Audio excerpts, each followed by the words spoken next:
Hi folks, I'm Kelly. Welcome to Unpacking the Trunk Costumes. Today's project was inspired by Gwen of Gwen's Shenanigans to create an outfit based on GunneSax dresses from the 1970s and 80s. We call it GunneSaxmas. I had this fabric in my stash that I wanted to use and make a circle skirt, but it was directional. So instead I found this old pattern of mine and decided to make it instead.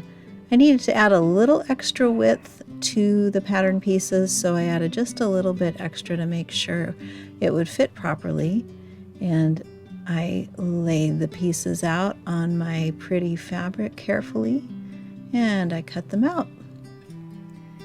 I love this kind of plum color for Christmas rather than like a bright red. For me anyway, I like, look at that, I'm wearing a plum color sweater as I'm doing this too. Here I am cutting out the waistband and adding a little extra length to it to make sure it fits the top of the skirt. It ended up being way too long, but that's okay. I also cut that same piece out of interfacing. I wanted the waistband to be nice and stiff because I knew I was going to be adding some of that pretty GunneSaxy type detail to it. This is the green that I found in my stash, a nice dark green. And what I'm doing here is I'm measuring out what will become the bottom sort of panel of the skirt. I don't want to add a ruffle to it, so instead I just added a sort of a panel to it. And this green really goes pretty with that plum color. So here I am just measuring out a few inches, what is it, about 4 inches to put at the bottom of the skirt. I then pinned the panels of the skirt together. I want to say there were 4 panels altogether. It makes a very pretty sort of A-line skirt.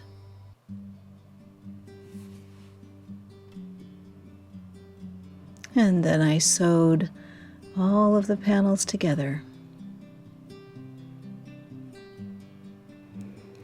I sewed the long strips of green fabric together that I was going to use for the bottom of the skirt and just pressed those seams open. Oh, and trimmed the threads.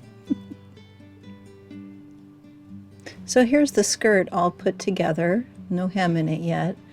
It has a side zip. It's just a really nice, simple design. I just love it. Here I am marking where I'm going to place that green panel at the bottom, making sure it's all equal distant from the waist.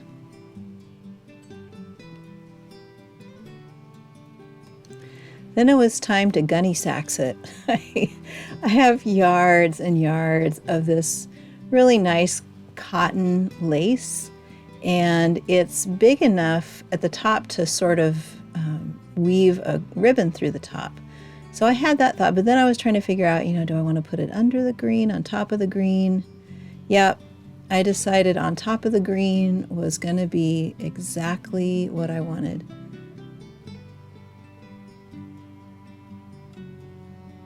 Yep. Then I sewed the lace on with a cream colored thread. In other parts of the video, you'll see that I actually weave ribbon through the top first and then sew it on. It worked either way. Right now, it's being sewn in what's going to end up being the very bottom of the skirt. And finally, sewing on the green panel onto the bottom of the skirt. Then it was time to GunneSax the waistline. I was trying to figure out what I wanted to do, how far down I want it to go. I want it to be sort of a V-shaped, like a yoke. And that is kind of what I ended up settling on, was using the lace to help create the shape of the yoke and the green fabric. Sorry, that's not a really great shot, but that's what you got. Here you can see the shape of one of the triangles that I'm going to sew to create the pretend yoke on the top of the skirt. I folded in the edges along the long edges there of each side and pressed them down. And then I folded the top I had pressed over of the green onto the waistband of the skirt. So it just kind of folded over the top, and I used my little clips to hold them in place. And then I used pins to hold them in place down along the front of the yoke there, along the bottom. And there you see how pretty that lace turned out along the top of the skirt. And it was so much easier than creating a separate yoke sewing on to the skirt. So there it is.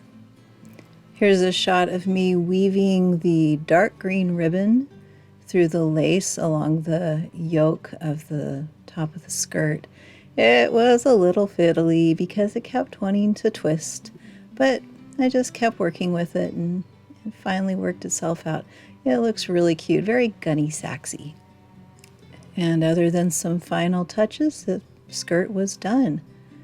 Now I needed a jacket, and I just didn't have enough fabric to make one.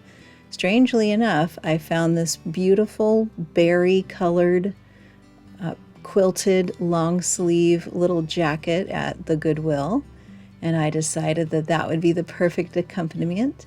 So I added some fabric to the front and the back of the jacket. It has a yoke in the front and a yoke in the back. So I just basically made a pattern there with my pattern paper and copied that and cut it out of the fabric I had left and made a new yoke. Here I am tracing the yoke pattern. It looks like it's either for the front or the back, I'm not sure, onto a scrap of fabric. I'm adding some seam allowance so that I have enough to turn over, and then I just cut that out.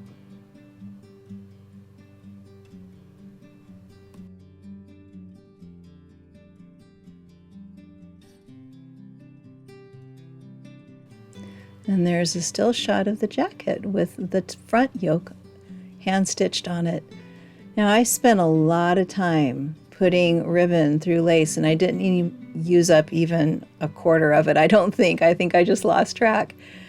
And then back in on my dress form, I started playing with the lace and sort of pinning it on, and this is pinning it to the back yoke here.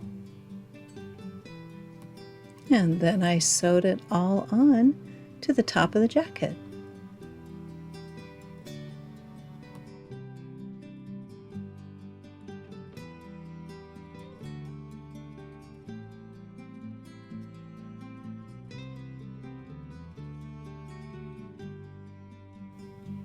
And here's just some final shots of the whole outfit. I wanted to say thank you again to Gwen from Gwen's Shenanigans for coming up with these fun and creative GunneSax ideas. I hope that you have a warm and blessed holiday season wherever you are. Thank you so much for joining me today, and I'll see you next time.